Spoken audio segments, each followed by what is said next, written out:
Now then, it's Carl from Studio In Car. This will be a brief one today. I've got to be quick. This wasn't actually meant to be shot, but it's such a cool little install. I thought I'd run you through it. So this is Manjit's Scirocco. It was a Dynaudio car when it came in, and it's still a Dynaudio car when it goes out. But it came in an OEM Dynaudio, and now it's an aftermarket Dynaudio. If you watch this channel, you'll know by now that we sort of pioneer that Dynaudio speaker, that aftermarket Dynaudio speaker thing. The hi-fi Dynaudio speaker, they're just spot on.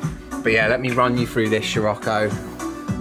So this had factory Dynaudio, which we have got in this box. Things are a little messy right now because we've just finished. But this is your factory Dynaudio stuff, okay? Far better than most aftermarket systems. Far better. Just not as good as an aftermarket Dynaudio system is. As you can probably hear,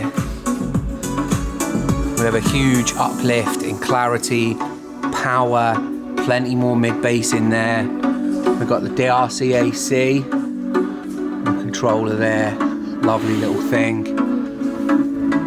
Alpine unit.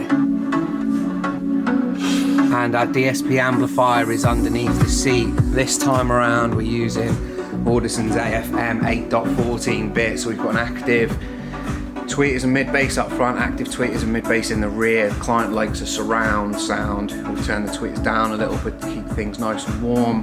But yeah, made up with it. Cool thing. Audison APBX10 in the boot. And you can probably hear that low end through the mic there, really subtle.